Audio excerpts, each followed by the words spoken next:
Hello बच्चों, आज है डे 4 और रिवीजन में आज का हमारा चैप्टर है प्रेम घन की छाया स्मृति। लेखक हैं आचार्य रामचंद्र शुक्ल। भाषा इनकी गंभीर है, तत्सम के शब्द हैं, उर्दू के शब्द हैं और शैली में हम लिख सकते हैं ये एक संस्मरण है या फिर इसको आप एक निबंध भी कह सकते हैं। दोनों में से एक भी आपको याद रह जाएगा तो काम चल जाएगा। तो चलिए पाठ का सारांश देखते हैं, क्योंकि संस्मरण है तो निष्कर्ष वाली चीज़ें इस चैप्टर में नहीं है, केवल तथ्य हैं वो आपको याद करने हैं। आज मैंने कोशिश की है आपके चैप्टर को कॉन्सेप्ट मैप के माध्यम से समझाने की। इससे आपका कॉन्सेप्ट मैप भी क्लियर हो जाएगा, जिसको आप बाकी विषयों की रिवीजन में भी यूज़ कर सकते हैं और एक मुश्किल चैप्टर आई होप आपको बहुत अच्छे से समझ आएगा। तो चलिए शुरू करते हैं चैप्टर। चलिए शुरू करते हैं। इस चैप्टर में हमें मेन रूप से 3 लोगों के नाम ध्यान रखने पड़ेंगे जिन जिन के बारे में ये चैप्टर है। आचार्य रामचंद्र शुक्ल, दूसरे नंबर पर हैं भारतेंदु हरिश्चंद्र और तीसरे नंबर पर हैं बद्री नारायण चौधरी प्रेमघन। प्रेमघन के बारे में लिखा है और रामचंद्र शुक्ल ने लिखा है। ये दोनों नाम हमारे लिए इम्पॉर्टेंट हैं। आगे बढ़ते हैं। सबसे पहले चैप्टर में है रामचंद्र शुक्ल के बारे में। उन्होंने जितना प्रेमघन के बारे में लिखा है उससे कहीं ज़्यादा अपने बारे में बताया है। सबसे पहले वो अपने पिता के बारे में बताते हैं। हमारे चैप्टर की शुरुआत ही वहीं से होती है कि उनके पिता जो थे हिंदी और फारसी के ज्ञाता थे, यानी दोनों भाषाएं उनको बड़े अच्छे से आती थी और दोनों भाषाओं में वो कुछ जुगलबंदियाँ भी करते थे, यानी कुछ छोटी कविताएं भी बनाते थे, कुछ मिक्स मैच करते थे। इस तरीके का उनका शौक था। उसके बाद उनके पिता जो थे वो अपने बच्चों को कहानियाँ सुनाते थे। अब बात जब यहाँ आई है कि वो अपने बच्चों को कहानियाँ सुनाते थे, तो यहाँ से एक प्रश्न निकलता है कि किसकी कहानियाँ सुनाते थे। रामचंद्र शुक्ल के पिता रामचंद्र को रामचरितमानस सुनाते थे, रामचंद्रिका सुनाते थे और भारतेंदु हरिश्चंद्र के लिखे नाटक सुनाते थे। तो ये 2-3 बुक्स के नाम दिए गए हैं कि वो अपने बच्चों को कहाँ से कहानियाँ सुनाते थे। अब जब छोटे बच्चों को कहानियाँ सुनाते थे, इस घटना का जिक्र रामचंद्र शुक्ल ने क्यों किया? क्योंकि इसका रामचंद्र शुक्ल के ऊपर कुछ प्रभाव पड़ा। क्या प्रभाव पड़ा? जो हम बच्चों को उनके बचपन में सिखाते हैं, जैसी शिक्षा देते हैं, जैसी परवरिश करते हैं, वो उनके व्यक्तित्व में झलकती हैं चीज़ें। तो जब वो हिंदी की कहानियाँ सुनते थे, हिंदी से उनका लगाव यहीं से होना शुरू हुआ। रामचंद्र इन कहानियों का रामचंद्र शुक्ल के ऊपर एक प्रभाव और पड़ा। एक तो भारतेंदु हरिश्चंद्र जो कि लेखक थे, जिनके लिखे हुए नाटक वो हमेशा सुनते थे, और एक राजा हरिश्चंद्र जिनके बारे में बहुत सारी कहानियां प्रसिद्ध हैं सत्यवादी हरिश्चंद्र के नाम से। वो राजा हरिश्चंद्र और भारतेंदु हरिश्चंद्र में रामचंद्र शुक्ल जो हैं बचपन में बड़े कंफ्यूज रहते थे। ये 2 अलग अलग व्यक्ति हैं, लेकिन रामचंद्र शुक्ल इन दोनों को एक ही मानते थे और एक ही समझ करके दोनों में बड़े कंफ्यूज रहते थे। अब उस कन्फ्यूज़न का एक फ़ायदा हुआ। वो फ़ायदा क्या था? वो ये फ़ायदा था कि भारतेंदु हरिश्चंद्र से रामचंद्र शुक्ल जो हैं बचपन से ही प्रभावित हो गए। राजा हरिश्चंद्र तो बीते ज़माने की बात थी, वो राजा थे। लेकिन जब उन्हें ये पता चला कि जिसकी वो कहानियाँ सुनते हैं, किससे सुनते हैं, वो व्यक्ति अभी जीवित है और वो व्यक्ति इस तरीके की कहानियाँ लिख रहा है, एक प्रेस उन्होंने चला रखी थी। वो सारी चीज़ें सुन कर के उनका लगाव जो है भारतेंदु के प्रति और बढ़ने लगा। वो भारतेंदु से बुरी तरह से प्रभावित थे। अब भारतेंदु से प्रभावित थे तो बीच में प्रेमघन जो है कहाँ से आए, ये कनेक्शन ढूंढते हैं। भारतेंदु हरिश्चंद्र और बद्री नारायण चौधरी प्रेमघन जो थे ये बड़े अच्छे मित्र थे। भारतेंदु हरिश्चंद्र ने एक प्रेस खोल रखी थी, वो एक मैगजीन छापते थे, कुछ अखबार छापते थे। तो भारतेंदु ने एक ग्रुप बना रखा था कुछ लेखकों का, और वो सब मिलकर के हिंदी साहित्य की कुछ सामग्री लिखते थे। तो इसलिए जो है भारतेंदु हरिश्चंद्र और प्रेमघन जो हैं कनेक्टेड थे। अब चलिए जानते हैं कि दोनों कहाँ रहते थे। भारतेंदु रहते थे काशी में और प्रेमघन रहते थे मिर्ज़ापुर में। अब ये कनेक्शन आपको थोड़ा-सा समझ आ गया होगा कि आचार्य रामचंद्र शुक्ल प्रभावित थे भारतेंदु हरिश्चंद्र से और भारतेंदु हरिश्चंद्र के अच्छे मित्र थे प्रेमघन। इसलिए रामचंद्र शुक्ल जो है प्रेमघन से भी प्रभावित थे। जैसा कि कोई बड़ी हस्ती है, कोई बड़ा व्यक्ति है, हम उससे मिलना चाहते हैं और डायरेक्ट मिल नहीं पाते, तो हम बीच के सोर्सेज़ निकालते हैं कि किसके थ्रू वहाँ तक पहुँचा जा सके। इसको हम कुछ ऐसा ही समझ सकते हैं। अब रामचंद्र शुक्ल के पिताजी का ट्रांसफ़र हो जाता है मिर्ज़ापुर में। जैसा कि हमें पहले से ही पता है, मिर्ज़ापुर में कौन रहते थे? प्रेमघन रहते थे। तो रामचंद्र शुक्ल के लिए बड़ा आसान हो गया प्रेमघन से मिलना, क्योंकि प्रेमघन भारतेंदु के मित्र थे, इसलिए वो प्रेमघन से भी मिलना चाहते थे। अब आचार्य रामचंद्र शुक्ल प्रेमघन से पहली बार कैसे मिले? उन्होंने अपने मित्रों के साथ प्लान बनाया उनके घर के बाहर जाने का कि उनको वो देख लेंगे और वो देख करके खुश हो जाएंगे। तो उनकी पहली मुलाकात कैसी हुई? कुछ मित्र जो हैं मिलकर के प्रेमघन के घर के नीचे जा कर के खड़े हो जाते हैं। प्रेमघन उनको दिखाई देते हैं छत पर। छत पर वो अपने बरामदे में टहल रहे थे। बरामदे में बहुत सारे पेड़ पौधे लगे हुए थे, कुछ बेलें चढ़ी हुई थी बरामदे तक। तो उन बेलों के झुरमुट में, उन लताओं में प्रेमघन उनको दिखाई दिए। कैसी उनकी अपीयरेंस थी? वो सफ़ेद कुर्ता पहने हुए थे और उनके लंबे बाल थे जो कि कंधों तक आ रहे थे। ये उन्होंने बताया कि पहली बार प्रेमघन को उन्होंने कैसे देखा। प्रेमघन की ये पहली झलक थी। प्रेमघन इस तरीके के गेटअप में खंबे के पास बरामदे में ऊपर छत पर खड़े थे और ये पहली मुलाकात थी आचार्य रामचंद्र शुक्ल और प्रेमघन की। अब बात करते हैं आचार्य रामचंद्र शुक्ल भारतेंदु हरिश्चंद्र से कब और कैसे मिले।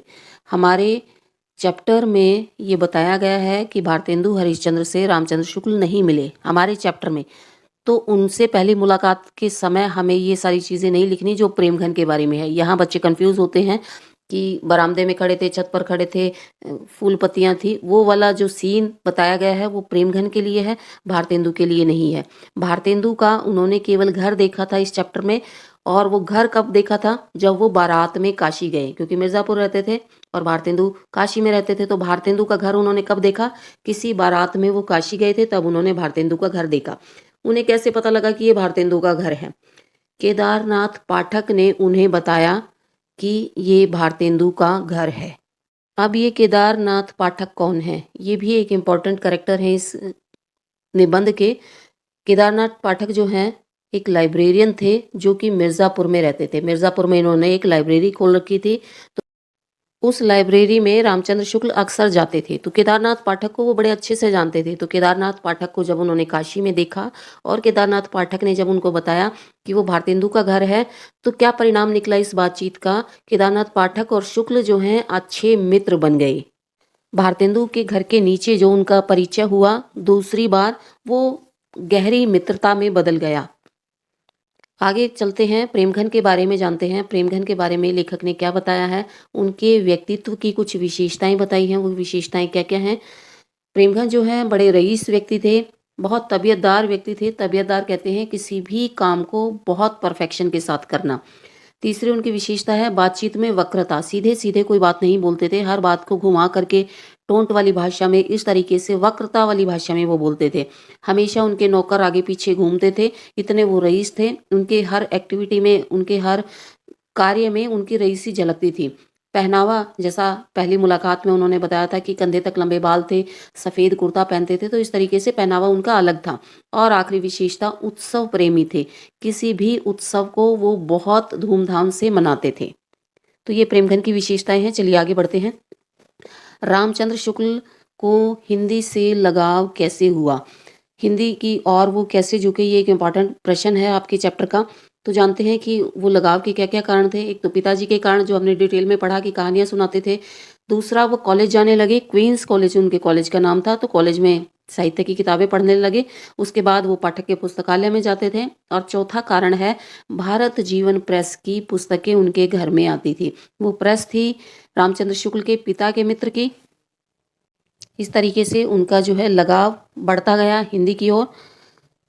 आगे एक छोटी सी घटना का जिक्र और है। एक शब्द है निस्संदेह। निस्संदेह शब्द उस समय एक नया नया शब्द चला था। तो लेखक ने इसके बारे में भी बताया है कि निस्संदेह शब्द उन लोगों को इतना पसंद आया, आचार्य रामचंद्र शुक्ल को और उनके ग्रुप को, उनकी मंडली को वो शब्द इतना पसंद आया कि वो अक्सर उसका प्रयोग करते थे, हर वाक्य में उसका प्रयोग करते थे। इसलिए आसपास के लोगों ने उनकी पूरी मंडली का नाम ही निस्संदेह मंडली रख दिया था। उस शब्द का इतना अत्यधिक प्रयोग करने के कारण उनकी मंडली का नाम जो है निस्संदेह मंडली पड़ गया था। अब मंडली में कितने सदस्य थे? रामचंद्र शुक्ल को मिलाकर के कुल 5 सदस्य थे। मैं उनका नाम लिख देती हूँ, बहुत ज़्यादा इंपॉर्टेंट नहीं है, एक बार आप देख लीजिए, आपको याद रह जाएगा तो एमसीक्यू के पर्पज से ये ठीक है। पहला नाम है काशी प्रसाद जायसवाल, दूसरा नाम है भगवान दास जी हालना, तीसरा नाम है बद्रीनाथ गौड़ और चौथे हैं उमा शंकर द्विवेदी। 5वें रामचंद्र शुक्ल खुद हैं। तो 5 लोगों की एक मंडली थी जो कि साहित्य चर्चा में भाग लेती थी। जल्दी से आगे बढ़ते हैं। प्रेमघन के बारे में कुछ किस्से इस निबंध में बताए गए हैं। वो किस्से क्या हैं, जल्दी से मैं एक एक करके आपको छोटी छोटी स्टोरीज इनकी बताती जाऊंगी, आप ध्यान से सुनते जाना। तो पहला किस्सा है नौकरों के साथ वार्तालाप। कैसे बातचीत करते थे ये हमने शुरू में जाना प्रेमघन की विशेषताओं में कि घुमा फिरा कर बातचीत करते थे। नौकरों ने कुछ तोड़ दिया तो ये कहना कि इसको छोड़ा तो नहीं, या फिर नौकरों को क्यों साहब कह के बुलाना, ये उनकी आदत में शामिल था। दूसरा एक किस्सा है लैंप वाला। एक बार लैंप जो है अगर उसे ना बंद किया जाता तो वो टूटने ही वाला था। प्रेमघन ने नौकरों को आवाज़ दी लेकिन नौकरों ने आने में देर कर दी, तो उन्होंने अपने हाथ से उस लैंप को बंद नहीं किया, उसे बुझाया नहीं और लैंप को टूट जाने दिया। ऐसे ही एक घटना है कि किसी व्यक्ति ने गलती से ये कह दिया कि केवल आज तो जल ही खाया है और कुछ नहीं खा पाए। तो उन्होंने उस बात पर भी चुटकी ली कि केवल जल ही खाया, फल नहीं पिया। अगला एक किस्सा है कि एक दिन एक बात पर चर्चा चली कि घन चक्कर हम एक किसको कहेंगे। तो प्रेमघन ने बताया कि सुबह से लेकर रात तक के जितने भी क्रियाकलाप हैं उनको सीक्वेंस में याद कर लो, उसे हम घन चक्कर कहेंगे। एक आखिरी किस्सा है जो 5वें नंबर पर मैंने लिखा है, खंबा टेकी खड़ी जैसे नारी मुगलाने की।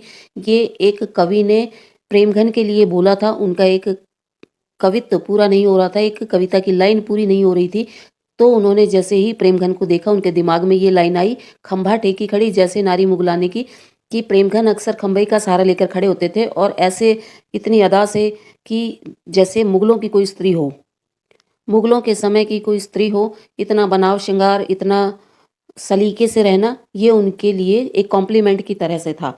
तो ये कुछ किस्से हैं प्रेमघन। चलिए एक लास्ट पॉइंट डिस्कस कर लेते हैं। प्रेमघन के बारे में प्रसिद्ध था कि वो नागरी को ही असली भाषा मानते थे। उस समय उर्दू और फारसी का भी प्रचलन था, लेकिन प्रेमघन जो है हिंदी को ही असली भाषा मानते थे। यह नागरी जो शब्द है वो देवनागरी लिपि के लिए हम यूज़ कर सकते हैं या हिंदी भाषा के लिए यूज़ कर सकते हैं। उनका मानना था कि नागर अपभ्रंश से निकली है ये भाषा और शिष्ट लोगों की भाषा है, यानी हिंदी जो है पढ़े लिखे लोगों की भाषा है। वो जैसा कि हमने शुरू में पढ़ा मिर्ज़ापुर नामक शहर में रहते थे, लेकिन वो अपने शहर को हिंदी में लिखते थे मीरजापुर करके। और मिर्ज़ापुर का वो संधि विच्छेद करते थे। उसका अर्थ क्या बताते थे? मीर का अर्थ है समुद्र, जा का अर्थ है पुत्री और पुर का अर्थ है नगर। यानी मिर्ज़ापुर नामक जो शहर है उसका वो अर्थ बताते थे कि ये समुद्र की पुत्री है।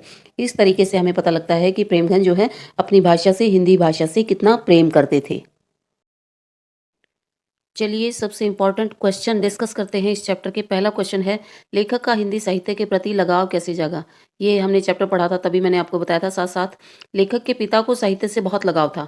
पुस्तकें पढ़ने के साथ साथ वो कहानियां भी अपने बच्चों को सुनाते थे। यहीं से लेखक के मन में साहित्य के लिए प्रेम जागा। उसके बाद लेखक के पिता के मित्र भारत जीवन प्रेस चलाते थे। उसमें छपने वाली पुस्तकों को रामचंद्र अपने घर में लाते थे और घर में ला करके पढ़ते थे।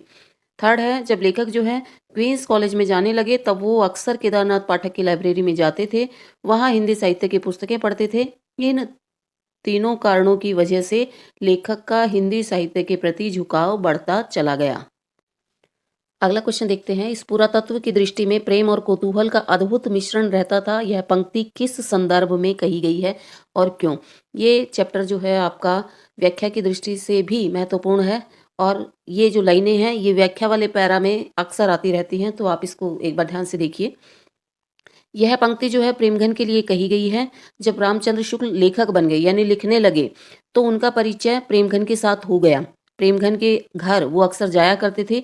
लेखक के सामने प्रेमघन बहुत बड़े और पुराने कवि माने जाते थे, क्योंकि जैसा जब हमने चैप्टर पढ़ा तो हमने देखा कि प्रेमघन उस समय विख्यात कवि थे और लेखक छोटे बच्चे थे जो जब उनको वो उनके घर के नीचे खड़े होकर के देखने गए। तो प्रेमघन लेखक से बहुत बड़े और पुराने कवि थे। उस समय लेखक के मन में प्रेमघन के लिए जो भावना आती है उसे ही लेखक ने पुरातत्व की दृष्टि से प्रेम और कौतूहल का मिश्रण कहा है। यानी प्रेमघन पुराने कवि हैं इसलिए उन्होंने पुरातत्व शब्द का प्रयोग किया है, लेकिन वो उनसे बहुत ज़्यादा प्रभावित थे, भारतेंदु की वजह से लगा लो या हिंदी साहित्य की वजह से, तो उसमें पुरातत्व के साथ प्रेम और कौतूहल का भी मिश्रण है। तो ये लाइनें जो हैं प्रेमघन के लिए बोली गई हैं। तीसरा क्वेश्चन देखते हैं, ये सबसे इंपॉर्टेंट क्वेश्चन है इस चैप्टर का। इस संस्मरण में लेखक ने चौधरी साहब के व्यक्तित्व के किन पहलुओं को उजागर किया है? आंसर देखते हैं, इस संस्मरण में लेखक ने प्रेमचंद के व्यक्तित्व की कुछ विशेषताएं बताई हैं जो इस प्रकार हैं। रईस, प्रेमघन जो थे खानदानी रईस थे, ये बात उनको देखकर ही पता चल जाती थी। उनकी यह रईसी उनके हर काम में झलकती थी। हर समय एक नौकर उनके आगे पीछे घूमा करता था। वो हर काम को बड़े सलीके से करते थे, बड़े स्टाइल से करते थे। प्रेमघन की दूसरी विशेषता है उत्सव प्रेमी। प्रेमघन जो थे उत्सव प्रेमी व्यक्ति थे। हर छोटे बड़े त्योहार को बड़े चाव से मनाते थे। हर छोटे बड़े त्योहार को मनाने के लिए उनके घर पर बहुत सारे कवि और लेखक इकट्ठा होते थे। प्रेमघन की अगली विशेषता है बातचीत में वक्रता। प्रेमघन किसी भी बात को सीधे सीधे नहीं बोलते थे, घुमाकर बोलते थे। नौकरों को भी वो साहब कहकर पुकारते थे। क्यों साहब कहकर पुकारते थे? प्रेमघन की अगली विशेषता है अच्छे कवि। प्रेमघन जो थे भारतेंदु मंडल के प्रमुख कवियों में से एक थे और अपने लेखन में वक्रता के लिए जाने जाते थे, यानी बातों को घुमा फिरा कर कहने के लिए जाने जाते थे। अगला क्वेश्चन देखते हैं। भारतेंदु जी के मकान के नीचे का यह हृदय परिचय बहुत जल्दी गहरी मैत्री में परिणित हो गया। इस कथन का आशय स्पष्ट कीजिए। आंसर देखते हैं। रामचंद्र शुक्ल जब किसी बारात में काशी गए तब कुछ देर के लिए वो बाजार घूमने निकले। वहां उन्हें एक व्यक्ति दिखे जिनका नाम केदारनाथ पाठक था। इनकी एक लाइब्रेरी थी जिसमें रामचंद्र शुक्ल अक्सर किताबें पढ़ने जाया करते थे। रामचंद्र शुक्ल ने उन्हें पहचान लिया।